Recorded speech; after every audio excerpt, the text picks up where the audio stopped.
cuestiona, no sé, dice una serie de barbaridades. En realidad, a mí me sorprende mucho lo que está pasando con el expresidente Alejandro Toledo allí en los Estados Unidos. Yo me quedo cada vez más asombrado. Una carejeve espectacular tiene el señor Alejandro Toledo. Perdóneme el lenguaje, pero es la verdad. Y estoy con el procurador Cristian Salas para que él me ayude a entender qué está pasando ahí, por qué no está aquí, por qué no está en el Perú, por qué sigue hablando a todos los medios en los Estados Unidos, por qué el Perú no tiene ya un nombre definido de abogados que nos esté defendiendo en esta causa como Estado. Porque el señor sí tiene abogados que lo están defendiendo y el Perú no. ¿Por qué pasan estas cosas? Doctor Salas, ¿cómo está? Un gusto saludarlo, bienvenido al programa. Buenas tardes, gracias por la invitación. ¿El por qué? Yo lo tengo claro, por culpa de 3 niveles: Ejecutivo, Poder Judicial y Fiscalía. O sea, todo el mundo. Los 3 niveles comprometidos, responsables de lo que estamos viendo con indignación. ¿Por qué? Fiscalía, porque demoró mucho en un pedido de esta naturaleza, el primer pedido de prisión preventiva. Todos señalábamos que ya era procedente el pedido de prisión preventiva mucho antes de que se hiciera el requerimiento. Fiscalía se demoró. Cuando Fiscalía lo hizo, el señor ya estaba fuera del país. Consecuencia de eso lo estamos viendo Debió ahora. hacerse antes de diciembre. Por supuesto que sí, por supuesto que sí, antes de que el señor salga. Segundo, Poder Judicial. La dilación, no solo en la primera, sino en la segunda orden de prisión preventiva, ya por el caso de Coteva, ha demorado demasiado. Si no me equivoco, hasta ahora no sale la segunda orden. Sí. Y eso es responsabilidad del Poder Judicial. Poder Ejecutivo.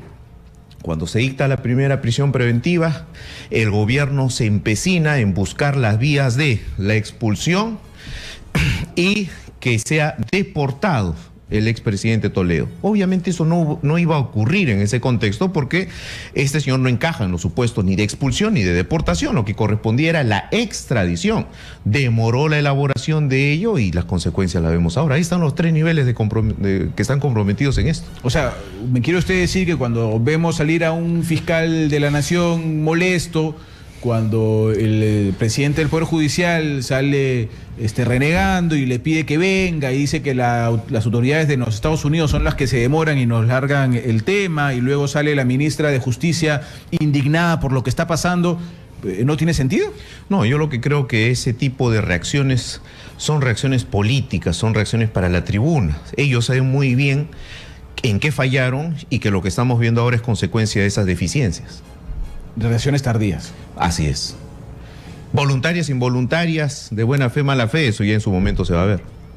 ¿Por qué el expresidente Alejandro Toledo está en los Estados Unidos con defensa de 2, tengo entendido, por lo que he escuchado, prestigiosos y carísimos abogados, y el Perú no tiene todavía un equipo de abogados allá? Tendríamos que ver muy bien si el procedimiento de extradición ya se activó allá, si ya se inició.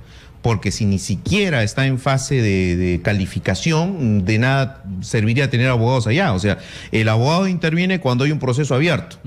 Hoy en día ya hay proceso de extradición abierto, según lo que tengo entendido. Recién el cuadernillo está en calificación. Ni siquiera se ha abierto el proceso. Entonces, de nuevo, ¿responsabilidad de quiénes? De las autoridades peruanas que no iniciaron este procedimiento de extradición hace muchos meses atrás.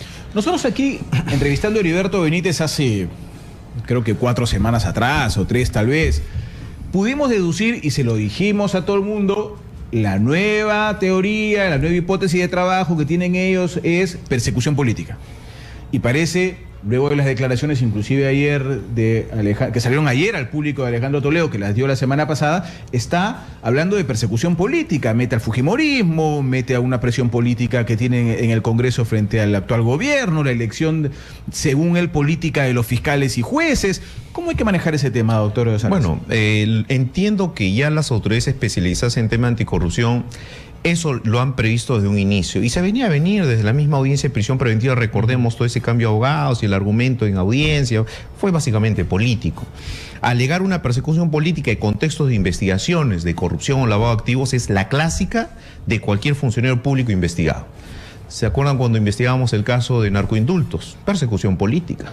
Ahora estamos viendo el caso de Ollantumala, persecución política. El caso de Toledo, persecución política. Es, digamos, el San Benito que utilizan los investigados que son políticos para tratar de desprestigiar las investigaciones. Lo que no hay que caer, lamentablemente este gobierno también se ha equivocado ahí, es en justamente darle razón a ese tipo de argumentos, pero cuando sale el ministro de Justicia diciendo hay que perseguirlo, me indigna este sujeto, es un sinvergüenza, le estás dando pie a ese argumento. Cuando sacas de inmediato la foto de Toledo como uno de los más buscados y demás, le estás dando pie a que él argumente eso. Entonces hay que evitar eso. Lo que nos tiene que quedar claro a nosotros como ciudadanos es que no estamos ante persecuciones políticas. La persecución política se da en estados dictatoriales, sean de derecha o de izquierda, cuando algún ciudadano está en contra del régimen, en contra de las ideas políticas de ese régimen. Entonces, se le persigue a la persona no por un delito común, sino se le persigue por sus ideas. En este caso, a Toledo se le está persiguiendo por sus ideas. Es, digamos, es un comunista, un socialista que está siendo perseguido por la derecha que lidera PPK. Para nada, o sea, no estamos en ese contexto. Entonces, ese argumento de persecución política en el extranjero se cae, tal como se cayó el argumento de persecución política de Martín Belaúnde, recordemos cuando se fue a Bolivia. O sea, esos argumentos se vienen abajo, son más argumentos pensados para las tribunas o para el reto político que puede quedar en algunos simpatizantes aún. Pero entonces las autoridades lo que tienen que trabajar es conforme a ley y oportunamente, rápidamente, con eficiencia. Ahora, el problema que usted bien remarca es no darle motivos, ¿no es cierto? O sea, no darle relleno, porque hay quienes inclusive comentan y dicen, ¿qué espera Pedro Pablo Kuczynski, que ha tenido la oportunidad de reunirse alguna vez con Donald Trump para pedir de una vez que se agilice el tema y que venga al Perú? Eso no es dable. No. Aquí quienes tienen que actuar son las autoridades jurisdiccionales. Ministerio Público ya lo hizo, ya pidió, ya le dieron la prisión preventiva. Poder Judicial ya emitió la decisión, ya la fundamentó. Ahora hay que empezar a impulsar el procedimiento de extradición. Eso es lo que corresponde. ¿Eso le corresponde a Cancillería? No, eso ya es a través de trámites jurisdiccionales, a través de oficina de Relaciones Internacionales y Cooperación que tiene el Ministerio Público. Esas son las vías. Y ahora, la gente cree yo el otro día conversaba con Fiorella aquí y ella me decía, ¿lo traerán? Y lo traerán los próximos meses. Y yo le decía, no, los próximos meses esto, si tenemos suerte, será un par de años o tal vez un poco más. ¿Esto es así o yo soy pesimista? Yo le pondría entre 8 y año y medio, más o menos. 8 meses y año y medio, aproximadamente. Eso es más o menos lo que demora. ¿Por qué? Porque se activa el procedimiento de extradición, se evalúa el cuadernillo, hay audiencias para debatirlo, se sustenta, se resuelve y recabe apelación. Y viene otra instancia, se tiene que resolver la apelación y recién ahí definitivamente se termina o no la extradición. Ahora, quiero ir sobre un tema que él planteó y el otro día una señora y un caballero me llamaron y le creyeron. La verdad yo me quedé asombrado, todavía hay gente que le cree a Alejandro Toledo y eso ahí me causa mucho. Bueno, hay algunos que le creen a Alan García Fujimori todavía. También, ¿no? Tiene razón. Mal, así el inocente soy yo, todavía, no sorprende. Todavía hay gente que les cree y yo me sorprendo. Pero en fin, sigue manejando Alejandro Toledo la teoría de que nadie lo escuchó. Y sigue manejando la teoría de que lo están queriendo meter preso para después escucharlo, para ser neutral. ¿Qué tan cierto es esto, doctor Salas? No, eso no es cierto. Justamente la idea de la prisión preventiva radica en que se asegure la permanencia del sujeto en el proceso. No hay ninguna norma que establezca que para que se dicte una prisión preventiva el sujeto primero tuvo que declarar. No, lo importante es que en su momento haya estado bien notificado, que haya estado notificado, que se haya enterado de que existe una investigación en su contra. El caso de Coteva, ¿hace cuántos años tiene? Pero le ha dicho que no lo notificó nadie. No, obviamente eso es falso. El caso de corrupción de Odebrecht ya se conocía públicamente, ya lo conocíamos hasta públicamente. Entonces él no puede decir que se hizo una investigación con total desconocimiento de él. Él pudo aportar sus argumentos de defensa y demás. Que no se le haya tomado su declaración hasta que se dictó la prisión preventiva no enerva en nada el procedimiento, no lo anula en lo absoluto. Posteriormente se le puede tomar su declaración, sí, pero lo importante aquí es que hay que determinar que los elementos que motivaron la prisión preventiva nada tenían que ver con su declaración. O sea, si uno supeditara la declaración de los procesados a las prisiones preventivas, tendríamos el absurdo de que si lo citan al investigado y el investigado hace uso de su legítimo derecho a guardar silencio, ¿qué pasa? O sea, no era necesario. No lo puedes detener. Claro, sería un absurdo, ¿no? Exacto. Ya, entonces, en base a esto, cuando el señor nuevamente sale con teorías que ya creo que la mayoría de peruanos no atracamos y sabemos que es mentira, como lo de la suegra, y sigue hablando él de cómo obtuvo el dinero y todo esto demás, ¿eso se puede considerar parte de las declaraciones con relación al tema de Coteva, por ejemplo, que ya conocemos cuántas veces mintió en el Congreso de la República el señor Alejandro Toledo? ¿Esto puede ser sustento para decir, oye, sí conocíamos tu versión de los hechos? No, porque eso ya es, digamos, es una versión dada en otro contexto y en otro proceso. En el caso de Odebrecht, en el caso de corrupción... Ojo que él tiene los dos casos, ¿no es cierto? En Ecoteva y en Odebrecht tiene pedidos de detención. Así es, y ya hay orden en los dos, por si acaso. Entonces, las versiones que él dio, contradiciéndose, mintiendo, en el caso Ecoteva, no tendrían por qué influir en el proceso de Odebrecht, en el caso Odebrecht. Lo que sí tendría que determinarse ahí es si al momento que se pide la prisión preventiva, él estuvo enterado de la investigación, si fue notificado, si estaba enterado, estaba al tanto de la investigación, si los actos de investigación finalmente han sido elementos contundentes para dictar la prisión preventiva, lo que ordena el 268 del Código de Proceso Penal, sí. Entonces la decisión es correcta. El asunto es que se tiene que, ahora, hay que mirar hacia adelante, lo que se tiene que hacer es impulsar adecuadamente el proceso de extradición allá en Estados Unidos. Y eso no tiene nada que ver el Ejecutivo. Lo que yo quiero es descartar lo que en algún momento se dijo que tenía que haber un trámite por intermedio de Cancillería también y que tenía que ver el canciller. No. A ver, en proceso de extradición, ¿cómo interviene el Ejecutivo? Ya tuvimos la experiencia en el caso Fujimori, recordemos, en todo ese procedimiento ante Chile y sus posteriores ampliaciones. El caso Diario Chicha llegó justamente por una ampliación posterior, ya estando Fujimori aquí. Lo que corresponde al Ejecutivo, por ejemplo, es vía Ministerio de Justicia contratar a los abogados que van a representar a la posición del Estado peruano allá. Ya. Corresponde también en participación de Cancillería en temas de gestión y en temas de traducción y demás, pero no más, o sea, son temas jurisdiccionales, no son temas políticos. Entonces, lo que corresponde es armar un buen cuadernillo bien sustentado para evitar ¿qué cosa? Devoluciones. Y aparentemente, por lo que ha dicho el colega Benítez, ya habría habido una devolución del cuadernillo de parte de Estados Unidos. Sería gravísimo. O sea, nosotros no nos enteramos aún, pero es lo que él ha señalado, ¿no? Lo cual evidenciaría pues una falta de seriedad en un tratamiento, un caso emblemático como este. Y alarga más la cosa, además. La retrasa, así es. Quiero abstraerlo de este caso para ponerlo en el caso general, doctor Salas. ¿Cómo ve usted, cómo se está llevando el caso Ecoteva en el Perú? He tenido oportunidad de conversar extra micrófonos con algunos abogados y me dicen, hermano, esto está a paso de tortuga. Yo no sé por qué todo el mundo habla que el Ministerio Público ha empezado a trabajar bien, que están haciendo bien las cosas desde las autoridades judiciales y esto está lentísimo. ¿Cómo lo ve usted?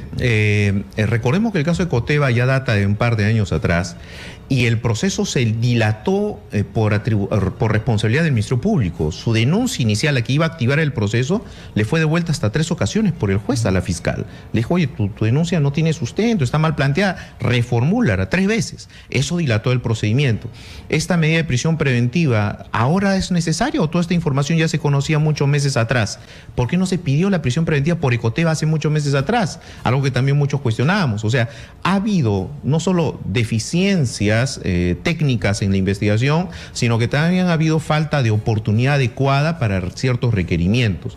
Lo importante es que ahora, bueno, ya con el caso Odebrecht el círculo se cerró. Recordemos que Ecoteva era un caso cojo, o sea, tenías la adquisición de estos inmuebles a nombre de una señora que razonablemente era imposible que pudiera adquirir esos bienes a futuro y demás, y a través de unas transacciones sospechosas, ¿no? Pero no tenías el origen de ese dinero, sospechabas de que era algo ilícito, pero no tenías nada. Cuando aparece el caso de Odebrecht, cierra el círculo y dice, claro, todo ese dinero podría ser derivado de una coima, ya se menciona la interoceánica y demás, entonces se cierra el círculo y recién ahí el caso avanza ya con fuerza. Entiendo que ahora ya el proceso Ecoteva ya tiene más sentido y a la larga pues tendremos ya pronto un enjuiciamiento. Mentir tantas veces no es tan fácil, ¿no? Porque ayer le preguntan a Alejandro Toledo sobre esta casa que compró la señora, supuestamente la señora Eva Fernenbuch, a través de Ecoteva y demás, no todo el cuento que ya conocemos, ¿no? Y Alejandro Toledo dice, lo que pasa es que la señora quería vivir con su única hija en el Perú, ¿no? Entonces compra esta casa para vivir con su única hija en el Perú. Y después dice, no, esta casa era para alquilar. Si quería vivir con su única hija en el Perú en la casa o quería alquilar la casa. Entra en confusiones, pues, el propio. El caso Lavallato, doctor, ¿cómo siente que se está llevando el caso Lavallato en general? ¿Cómo siente que se están comportando las autoridades en el caso Lavallato? Yo tengo ahí la impresión, desde fuera, yo no estoy metido en el caso, yo lo estoy estudiando desde fuera, pero la impresión que tengo es que los pocos logros que se han tenido ha sido básicamente por información de fuera. Que lo que se ha obtenido aquí, claro, es producto de información que ha llegado del extranjero. Pero lo que temo, y esto sí es grave, es que lamentablemente Fiscalía no está viendo el caso a su real dimensión, en su completa magnitud. Lo están viendo como hechos aislados y eso puede terminar perjudicando la investigación y generando impunidad. O sea, explíqueme mejor eso, por favor, doctor. ¿Por qué? ¿A qué me refiero con la real magnitud de los hechos? Aquí estamos no ante actos de corrupción comunes y corrientes que ocurren en nuestro país a diario, es decir, coima a cambio de una obra. No estamos ante eso. Estamos ante toda una presunta organización criminal conformada por empresas brasileñas, no solo Odebrecht, también habrían otras 15 Camargo empresas Correa, más. Así es. y todo lo demás. Que habrían buscado llegar a las máximas esferas del poder, no solo en el Perú, sino en varios países de la región. Tenemos como 12 países involucrados: México, Argentina, Venezuela, etcétera. Colombia, Ecuador. No en un solo periodo, sino en varios periodos. Por eso es que tenemos a Toledo, García, Humala, los tenemos investigados, son varios periodos. Pero ¿para qué llegar a las máximas autoridades? No simplemente para que estos digan a su comité de selección, oigan, que gane Odebrecht. No es para eso, sino para lograr todo un armazón normativo, es decir, adecuar legislación a los intereses de estas empresas que le den el contexto legal para que operen. O sea, armar la ley a la corrupción. Así es. Proyectos de ley como la interoceánica, decretos de urgencia en los que se les retira los filtros de Contraloría, el SNIF y demás. Entonces, tú tienes todo ese operativo que explica y da razón a por qué fueron a las cabezas y no fueron a corromper a simples comités. Y luego, posteriormente, ya viene toda la secuencia de lavado de activos. Entonces, esa es la dimensión del caso a nivel internacional. Esa visión se tiene que aplicar aquí en el Perú. ¿Qué es lo que estoy viendo? Que lamentablemente se han desacumulado los hechos y entonces tú tienes investigado el tema de la interoceánica aparte, el tren eléctrico aparte, tienes aparte el tema del gasoducto, entonces tienes casitos chiquitos a lo que se está, y ahí viene otro error, se está tipificando, a mi criterio de ver, erróneamente también los hechos. A Toledo se le atribuye, al señor Cuba se le atribuye tráfico de influencias. Aquí no estamos ante tráfico de influencias. ¿Qué significa en cristiano un tráfico de influencias?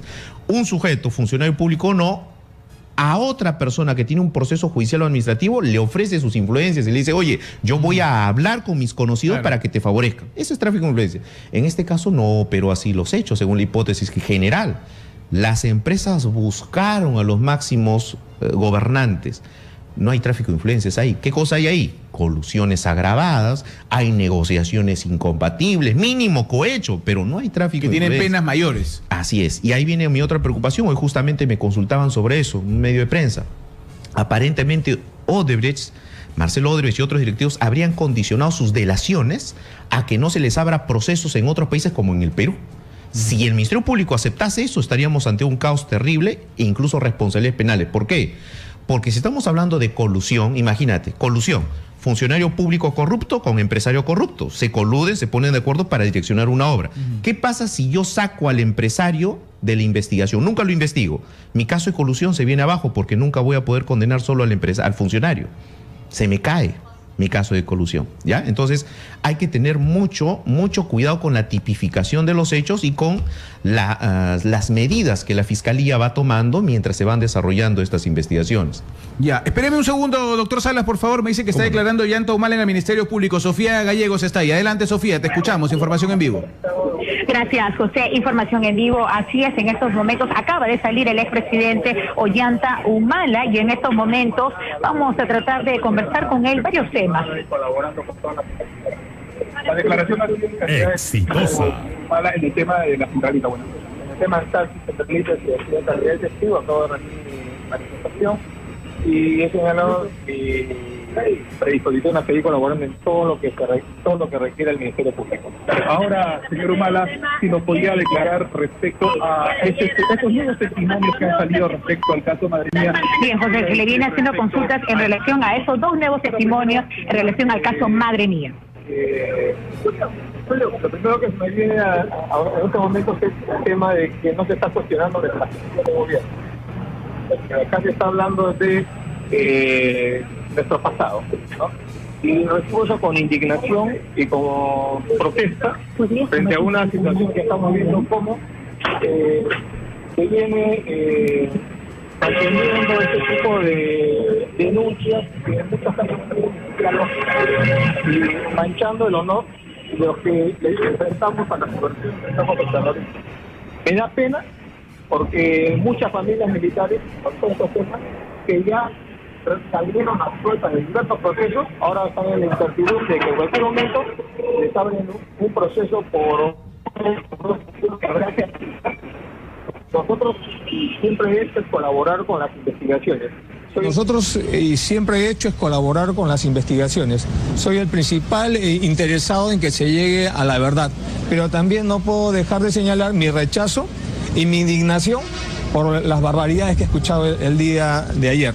Yo creo además que hay que recordar, ¿no?, cómo fue la guerra contra el terrorismo en esos años. Nosotros hemos defendido el país con honor. Lo hemos hecho respetando los derechos y en el marco de la Constitución. Por eso, para las familias de militares que hemos defendido la patria en esas condiciones, ¿no?, nos sentimos que se están maltratando, ¿no?, que se nos están maltratando.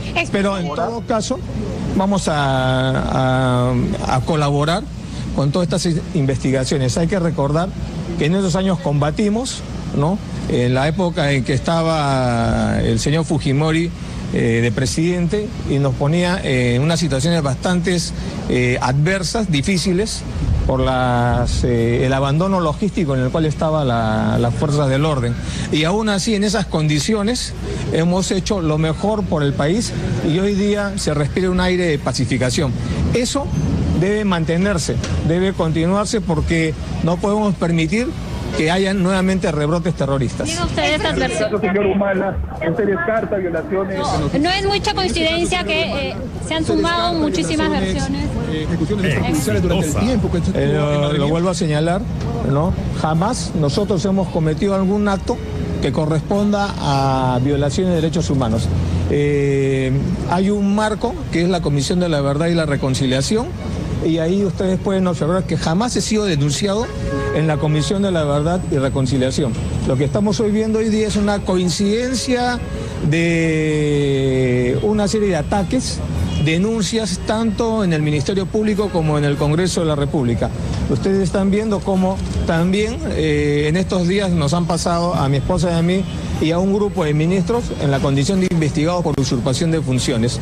Eso solo puede suceder en un Congreso con una mayoría fujimorista, ¿no? Porque para que haya usurpación debe haber un usurpado.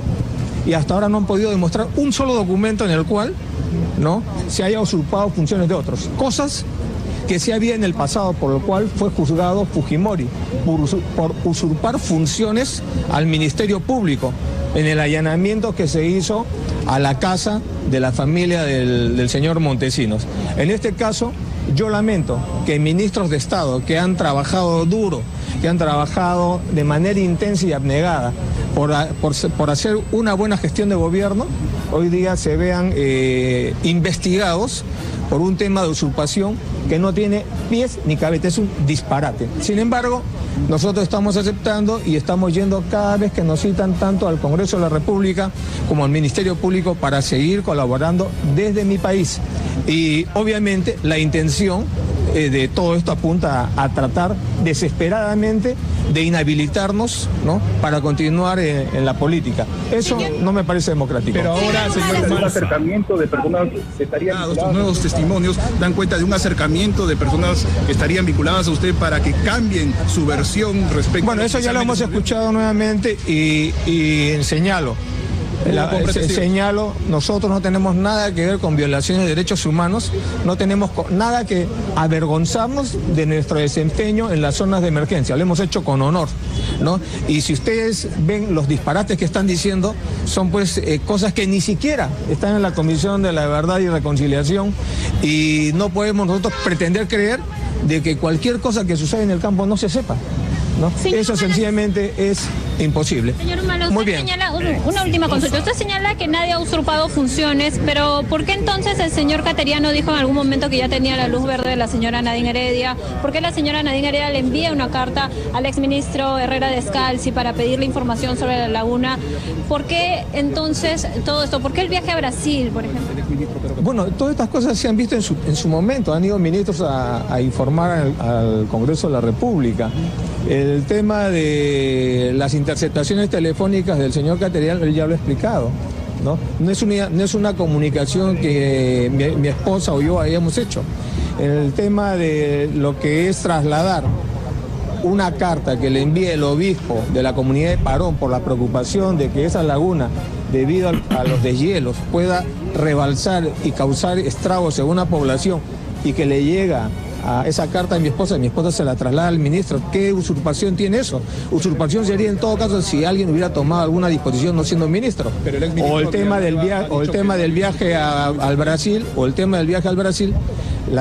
hay una resolución donde el viaje lo preside la ministra del MIDIS. ¿Cuál es la argumentación? Que el protocolo de Brasil le dio, según algunos congresistas, más atenciones a la primera dama que a la ministra. Por eso van a decir que es usurpación de funciones. Es una lógica. Si acá viniera una primera dama, viene con ministro y viene dentro de una delegación oficial con ministro de Estado, el protocolo señala que se le da un trato también a la primera dama. Depende de cada país el manejo de su protocolo. O el caso que usted señala, el mismo señor Villanueva ha dicho que no hay usurpación, pero es otra cosa.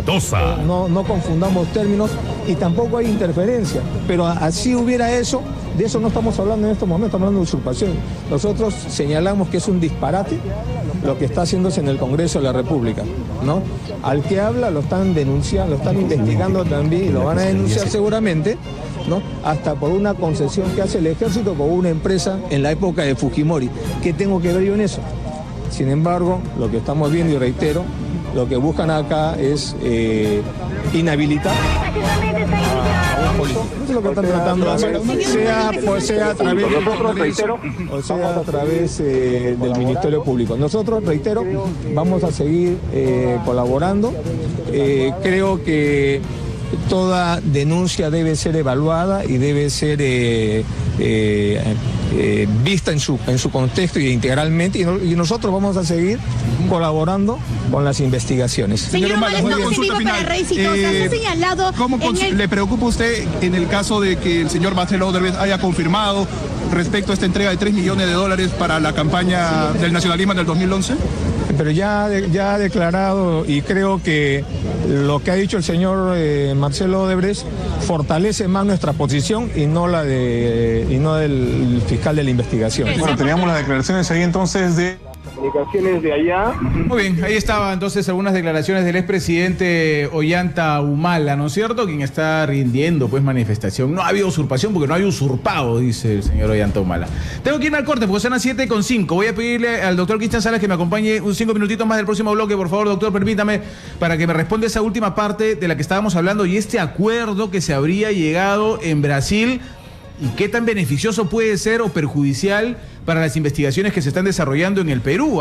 Ojo que hay que verle las dos caras de la moneda, porque después con algunas leguleyadas terminan fregando toda la investigación. Corta rapidito, regresamos con el doctor Cristian Salas aquí en el programa. Esto es Radio Exitosa, no se mueva. Recuerda que Exitosa recibe tus denuncias. Envíanos fotos y videos a través del WhatsApp 977-307-629. Ya regresamos con Exitosa Noticias. Universidad Alas Peruanas. Volamos alto para llegar lejos. Más investigación. Lanzamos el primer satélite peruano certificado por la NASA. Implementamos modernos laboratorios con más equipamiento. Construimos tu futuro con más y mejor infraestructura. Más carreras profesionales. Enfermería, gerontología, estomatología, obstetricia, medicina humana, turismo, hotelería y gastronomía, medicina veterinaria, educación, ciencias del deporte. Sé más. Estudia en la UAP.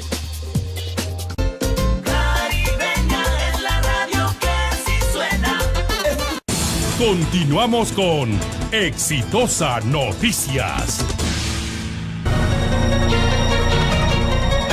Bien, seguimos a las 7 de la noche con 8 minutos. Entramos a la segunda hora de programa. Estoy conversando con el doctor Cristian Salas. Le he pedido que se quede unos minutos de este bloque porque hay temas muy puntuales que preguntarle al doctor que me parece súper interesante. Doctor, en Brasil una procuradora no quiso firmar este documento que sí firmaron el resto de enviados a Brasil a conversar con Marcelo Odebrecht, ¿no es cierto? ¿Cuál fue el fundamento? Ella dijo, cuidado, este documento, primero que es genérico, Y segundo, que me impediría continuar con la investigación hacia ellos. Entonces ella dijo, yo no firmo. Pero el resto han firmado documentos y todo haría pensar que son documentos similares. ¿Qué podría pasar? Bueno, hay que tener mucho cuidado con ese tipo de acuerdos, pues pueden malograr la investigación y pueden generar luego impunidad. Yo creo que la procuradora en este caso procedió como debía ser, o sea, no asumir un compromiso que ella veía dudoso y sobre todo que habría perjudicado el esclarecimiento de los hechos y obviamente la obtención de la justicia. Entiendo que parte de la estrategia de los empresarios brasileños, ya algunos condenados, es recibir condenas por los hechos que ya se investigaron en Brasil, pero no verse más comprometidos en otros procesos donde también podrían recibir condenas. Y entonces, que ellos puedan plantear como estrategia, bueno, te doy información, Estado argentino, Estado brasileño, Estado peruano, ¿sí? Te doy información, pero no me proceses, eso sí sería indebido, sería totalmente indebido. ¿Por qué? Porque según nuestras leyes, el colaborador eficaz es un sujeto procesado, es un sujeto investigado por los hechos que son materia de investigación aquí. Y entonces no puedes prima facie sacarlo de la investigación y proseguir la investigación contra otras personas. Tienes que incluirlo en la investigación, determinar si su versión se puede corroborar o no y luego de ello recién resolver su situación. Antes de que te dé la información, tú ya no puedes asumir el compromiso de que no te voy a investigar. Eso sería algo totalmente ilegal, ilícito. ¿Por qué? Porque es posible que este colaborador esté mintiendo, ¿sí o no? Está en información incompleta y entonces en la marcha... Porque no tiene que ver directamente con la delación premiada que sí tiene en Brasil y en la cual no puede mentir. Así es, que es otra cosa, donde ya hay condena y demás, pero son otros hechos también, hechos de corrupción en Brasil. Exacto. En cambio, aquí lo que tendría que hacerse es recibir su declaración, esclarecer a través de acto de investigación sus versiones, determinar si se pueden corroborar o no, y si se corroboran y se determina que son eficaces, por eso es colaborador eficaz, es decir, logra identificar a todo el resto de delincuentes, logra desarticular la organización criminal, identificar los activos, las cuentas en los bancos y demás, se le da su beneficio vía sentencia, es decir, se le condena, pero ahí es donde hay que ver el rango de beneficios, se le puede eximir de pena, es decir, eres culpable pero no te establezco pena, o se le reduce la pena, pero siempre tiene que desarrollarse ese procedimiento, si no estamos ante un hecho claro de impunidad. Otro dato importante, esto también puede, si es que fuera cierto, esto sí, puede terminar perjudicando radicalmente la investigación. ¿Por qué? Si estamos bajo hipótesis de colusión, nunca va a haber condena solo contra funcionarios. La colusión es un acuerdo colusorio entre funcionarios y empresarios. Pero si de plano, antes de proseguir con las investigaciones, yo ya saco de la investigación al empresario, mi caso de colusión, se viene abajo. Hay que tener mucho cuidado. ¿Y los casos de colusión tienen pena elevada? Por supuesto que sí, llegamos hasta los 10 años. ¿Y eso podría ser, según usted examina los casos, lo que estaría pasando con los funcionarios públicos acusados? Efectivamente, a mi criterio, desde la información pública que tenemos, aquí la hipótesis, una de las hipótesis más razonables es que habría habido colusión a gran escala, negociaciones incompatibles. Eso es lo que más se asemeja y lo que podría probarse en el contexto de una buena investigación. Esta es la última pregunta sobre este caso, porque quiero hacerle dos preguntas chiquitas sobre el tema de coyuntura, pero... Tal vez la pregunta es complicada para quienes no están en los pantalones, o para quienes están, mejor dicho. Era o firmar el documento o recibir la declaración de Odebrecht, porque de otra te hubiera dicho, ¿sabes qué? Yo tengo derecho a no declararte, hermano, viniste por gusto, no te declaro. Tendría que haberse hecho lo mismo que se hizo en Brasil. En Brasil no se empezó con la declaración, con la confesión de Marcelo Odebrecht. Se empezó a desarrollar todo un conjunto de actos, buscar diversa información y otro tipo de colaboradores, y cuando el sujeto ya se sintió cercado, dijo, voy a declarar. Así es como se debe de conseguir a un colaborador. ¿Se adelantaron? Así es, o sea, hay que buscar primero pruebas contra el sujeto, para luego cuando el sujeto ya se ve acorralado con las pruebas, dice, alto ahí, antes de que me condenes, te declaro, pero dame un beneficio. Exacto. Eso es lo que hay que hacer acá. Aquí se jugó a favor de Odebrecht. A mi criterio, sin duda. Ah, qué grave es ese tema. Ya, solamente dos cosas, doctor, permítame aprovechar sus conocimientos para hablarle del tema de la coyuntura del Contralor. ¿Cómo ve todo este caso del Contralor? Habrán salido acusaciones en su contra, él hizo un informe a Chinchero que muchos ahora están cuestionando. ¿Cómo ve el caso? Ya, ahí hay varios puntos. Primer gran punto importante. El informe emitido por Contraloría por el caso Chinchero es perfectamente legítimo y válido. El Contralor ha actuado conforme a sus atribuciones y eso no solo lo hace en el caso Chincheros. En mi experiencia hemos trabajado mucho con Contraloría y ese es el tipo de informes que hacen. Es decir, ¿no siente que hay un matiz político más que técnico? Detectan irregularidades y en el caso Chincheros pues hay una serie de irregularidades tremendas, sobre todo en el ámbito de la adenda. Luego en el contrato también hay una serie de irregularidades, obviamente todas a favor de la empresa y en perjuicio del Estado peruano. Esas irregularidades, Contraloría las detecta, alerta, no ahora, ya las venía alertando desde 2014, ojo, las detecta, las plasma en su informe y establece recomendaciones, dice, este tipo de conductas de los funcionarios que estuvieron a cargo de esta negociación ha sido indebida y es sospechosa. Investíguese por parte del Ministerio Público. Ojo, Contraloría no está diciendo que ya son delincuentes, no, está diciendo hay irregularidades sospechosas de ilícitos, por tanto, Fiscalía tiene que investigar. Ese es el rol correcto del Contralor y es así como debió proceder. Caso contrario, hubiera cometido una omisión de funciones, ¿ya? Ya, pero en ese sentido, por ejemplo, hay algunos que dicen, sí, pues, pero debió decir... si va a decir que hay 10 funcionarios que han cometido presuntos delitos, quiere decir por lo menos qué tipo de delitos han cometido estos funcionarios. Eso es lo que dicen algunos. ¿Eso es así o no? No necesariamente, porque la Contraloría no hace informes penales, hace informes sobre irregularidades administrativas en procesos de contratación con el Estado. ¿Quién es el que encargado de tipificar esas irregularidades y abrir la investigación? El Ministerio Público. Él es el titular de la acción penal. Ok, lo que hace es recomendar el Contralor. Así es. Ya, y sobre estas acusaciones que se le están haciendo al Contralor. Ese es el primer punto. Entonces, eso hay que separarlo de las acusaciones que se han hecho contra el Contralor. Acusaciones, sin duda serias, que debieron resolverse hace meses atrás. Se ha dilatado esto tremendamente en el Congreso.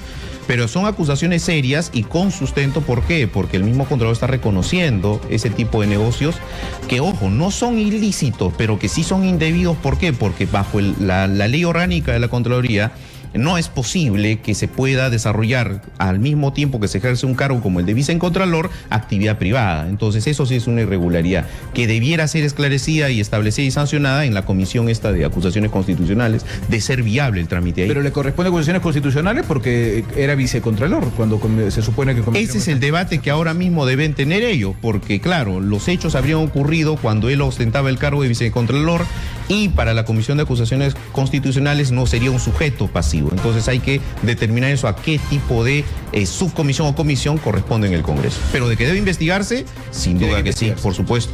¿Ha ido en contra de la norma? Sí, la norma es clara. Doctor, muchas gracias, como siempre. Muchas gracias. Conversamos con usted. Muy amable. Placer, gracias. El doctor Cristian Salas es procurador anticorrupción. Ahí nos ha dejado varias cosas que analizar, varias cosas que analizar. Empezando de que todo eso que salen y se rajan las vestiduras, que cómo es posible que estés declarando allá, bueno, es culpa de los que no actuaron a tiempo, pues.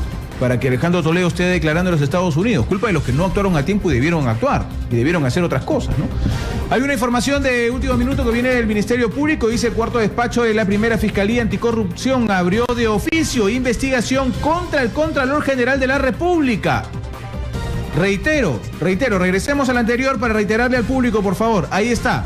Cuarto despacho de primera Fiscalía Anticorrupción abrió de oficio investigación contra el Contralor General de la República. Ahora sí, el siguiente tuit. Fiscal Zoila Sueno dispuso la carpeta 201-2017 por un presunto pago irregular de liquidación a un ex trabajador.